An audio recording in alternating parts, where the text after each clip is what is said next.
श्री स्वामी समर्थ. स्वागत आहे तुमचं माझ्या यूट्यूब चॅनलमध्ये. आजचा दिवस तुम्हाला खूप छान सुख समाधानाचा आणि आनंदाचा जाऊ देत ही स्वामींच्या चरणी प्रार्थना करते आणि आज या नवीन व्हिडिओला सुरुवात करते. तर बघा मैत्रिणींनो, माघ महिन्यातील संकष्टी चतुर्थी ही गुरुवारी आलेली आहे आणि या दिवशी आपण आपल्या मुलांसाठी खास करून हिरव्या मुगाचा अतिशय अत्यंत असा हा प्रभावशाली उपाय आवर्जून करायचा आहे. कारण की हा उपाय जर आपण केला तर मुलांची शैक्षणिक प्रगती होईल, नोकरीमध्ये मुलांना यश मिळेल, त्याचप्रमाणे ज्यांचा छोटा मोठा व्यवसाय असेल तर व्यवसायांमध्ये यश मिळेल. मुलांच्या जीवनामध्ये जर काही समस्या असतील तर त्या गणपती बाप्पांच्या कृपेने दूर होण्यास मदत होईल.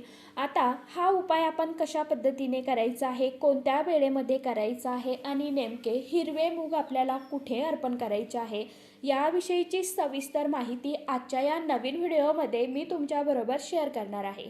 त्यामुळे तुम्ही हा व्हिडिओ स्किप न करता शेवटपर्यंत नक्की बघा. चॅनलवरती तुम्ही जर हा व्हिडिओ पहिल्यांदा बघत असाल तर चॅनलला आवर्जून सबस्क्राईब करा आणि असेच नवनवीन माहितीपूर्ण व्हिडिओ बघण्यासाठी समोरील बेल आयकॉनलाही प्रेस करा. त्यामुळे काय होईल, जेव्हा कधी मी नवीन व्हिडिओ अपलोड करेल तर सर्वात अगोदर त्याचं नोटिफिकेशन तुम्हाला मिळेल आणि तुम्ही एकही व्हिडिओ मिस करणार नाही. सर्वप्रथम सर्वांना एक माझ्या यूट्यूब फॅमिलीला विनंती आहे, आवाजाला थोडंसं इग्नोर करा. माझी तब्येत थोडीशी बरी नाही आहे म्हणून तुम्हाला आवाजामध्ये थोडा माझा आवाज वेगळा येतोय, पण हरकत नाही, तुम्हाला उपाय शेअर करण्याचा जास्तीत जास्त प्रयत्न करते. तर चला माहितीकडे वळूया. व्हिडिओला जास्तीत जास्त लाईक करा. सर्वांनी ओम गणपतये नमः हा मंत्र सर्वांनी आवर्जून टाईप करा. तर बघा मित्रमैत्रिणींनो, कारण की या चतुर्थीच्या दिवशी पृथ्वी तलावरील जे काही गणेश तत्व आहे ना, हे नेहमीच्यापेक्षा कितीतरी सहस्रपटीने कार्यशील असते. गणपती बाप्पांची स्पदने आणि पृथ्वीवरील चतुर्थीची स्पदने एकमेकांना अनुकूल असतात आणि म्हणून या दिवशी केलेल्या उपायांचा लाभ जो आहे तर तो आपल्याला जास्त प्रमाणामध्ये मिळत असतो.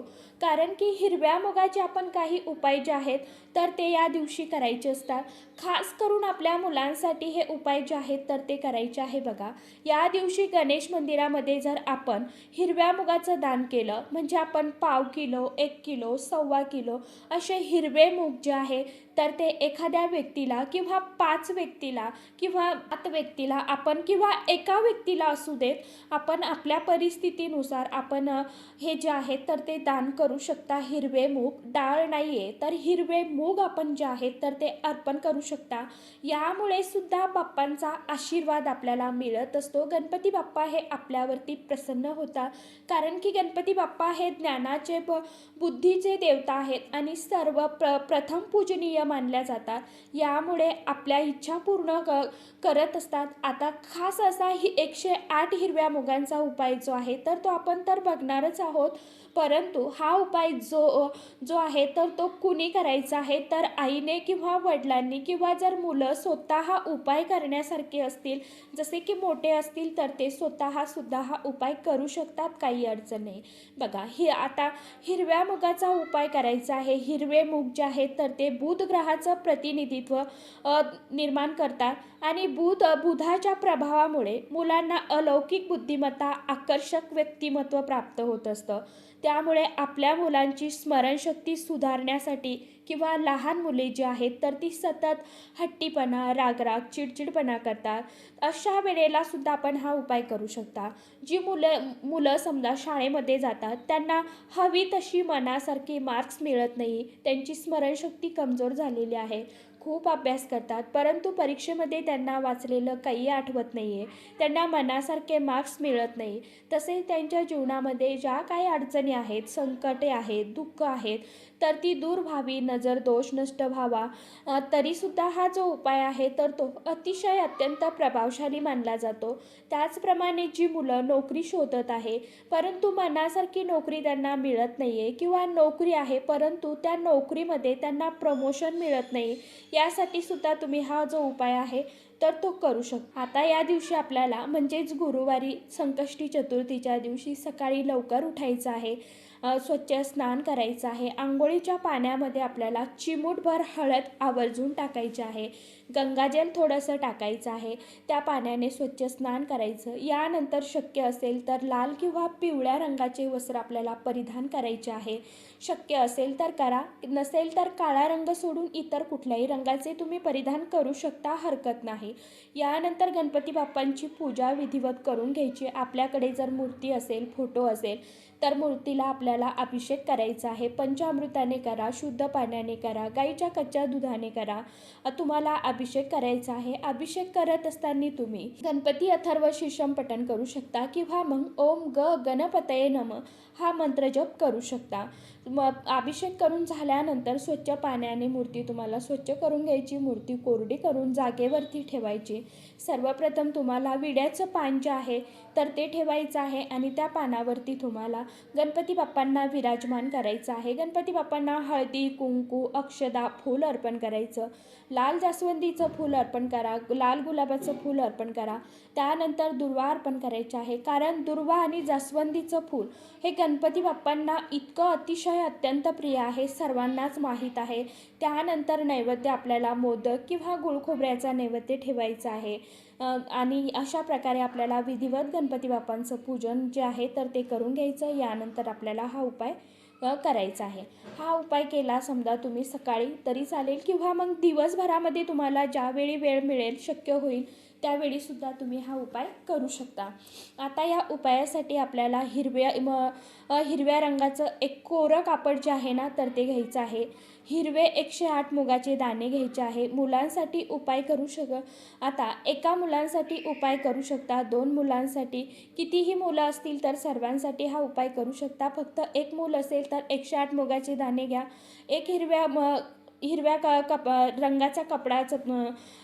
हिरव्या कापडाचा तुकडा घ्यायचा आहे. 2 मुले असतील तर 2 कापडं वेगवेगळी घ्यायची आहे. 108 अशी दाणे तुम्हाला वेगवेगळी घ्यायची आहे मुलांची, म्हणजे 2 मुलांची वेगवेगळी घ्यायची. आपल्याला सेपरेट घ्यायचे आहेत.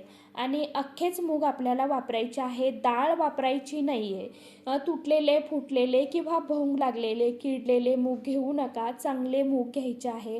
हे 108 अखंड मुगाचे दाणे जे आहेत तर ते घ्या. आपण जेव्हा हा उपाय करणार आहोत त्यावेळी आपल्याला देवघरामध्ये दिवा धूप लावून घ्यायचा आहे. देवपूजा झाल्यानंतर जर आपण लगेचच हा उपाय करणार असू तर मग दिवा जो आहे तर तो आपण अगोदरच लावलेला असणार आहे. परंतु जर दिवा विझलेला असेल तर तुम्हाला परत दिवा धूप लावून घ्यायचा आहे. आणि आपल्याला स्वतःला बसायला आसन घ्यायचं आहे. स्वतःला हळदी कुंकू लावायचं, गणपती बाप्पांना हळदी कुंकू लावायचं आणि हा उपाय करायचा. आपण जे कापड घेतलेलं आहे तर ते कापड आपल्याला गणपती बाप्पांच्या मूर्तीसमोर ठेवायचं, अंथरून घ्यायचं. एक प्लेट घ्यायची, त्या प्लेटमध्ये आपण हे कापड ठेवू शकता किंवा डायरेक्ट तुम्ही गणपती बाप्पांसमोर ठेवलं तरी देखील चालणार आहे. आणि त्यानंतर एका छोट्या वाटीमध्ये किंवा डिशमध्ये, प्लेटमध्ये 108 मुगाचे दाणे जे आहेत तर ते घ्या. त्यानंतर एक मूग जो आहे तर तो उचलायचा उजव्या हाताने आणि एक मूग उचलायचा आणि ओम गणपतये नमः हा मंत्र आपल्याला म्हणायचा. आणि हा जो दाणा आहे मुगाचा तर त्या कपड्यावरती तो ठेवायचा आहे. परत दुसरा मुगाचा दाणा उचलायचा हातामध्ये, ओम गणपतये नमः असा मंत्र जप करायचा, त्या कापडावरती ठेवायचा. असं तुम्हाला 108 मुगाचे दाणे त्या हिरव्या कपड्यावरती आपल्याला ठेवायचे आहेत.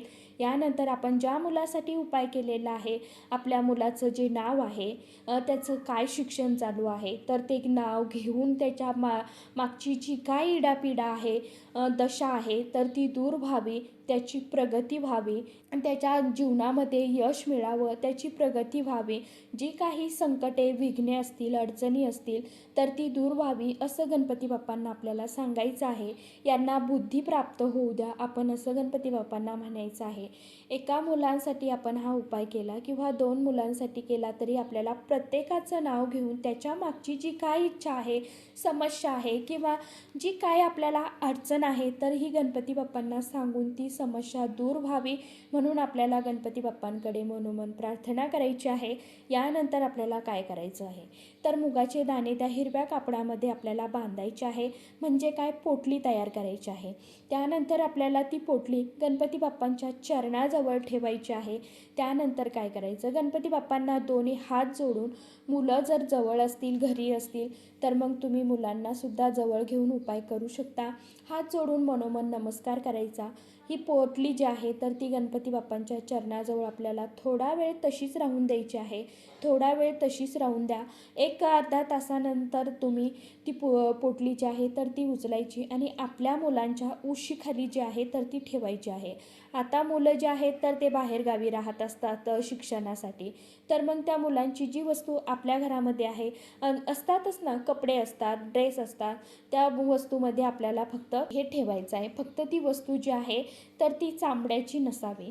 त्या वस्तूजवळ किंवा टेबलावर, त्या टेबलमध्ये किंवा जिथे कुठे जागा असेल तर तिथे तुम्हाला ही पोटली ठेवायची आहे. दुसऱ्या दिवशी काय करायचं, तर दुसऱ्या दिवशी सकाळी उठायचं आहे, स्वच्छ स्नान करायचं आहे, स्वच्छ वस्त्र परिधान करायचे आणि त्यानंतर आपली देवपूजा वगैरे आटपून झाली की ही जी पोटली आहे तर ती आपल्याला घ्यायची आणि आपल्या जवळपास जिथे कुठे घराजवळ गणपती बाप्पांचं मंदिर असेल तर तिथे जायचं. त्याचप्रमाणे बाप्पांसाठी आपल्याला एक छानसा तुपाचा दिवा, दुर्वा, जास्वंदीचं फूल, मोदक हे जे आहे तर हे सोबत घेऊन हळदी कुंकू हे गणपती मंदिरामध्ये जायचं आहे. त्यानंतर तिथे गेल्यावरती गणपती बाप्पांना हळदी कुंकू, अक्षता, फूल, दुर्वा अर्पण करायच्या.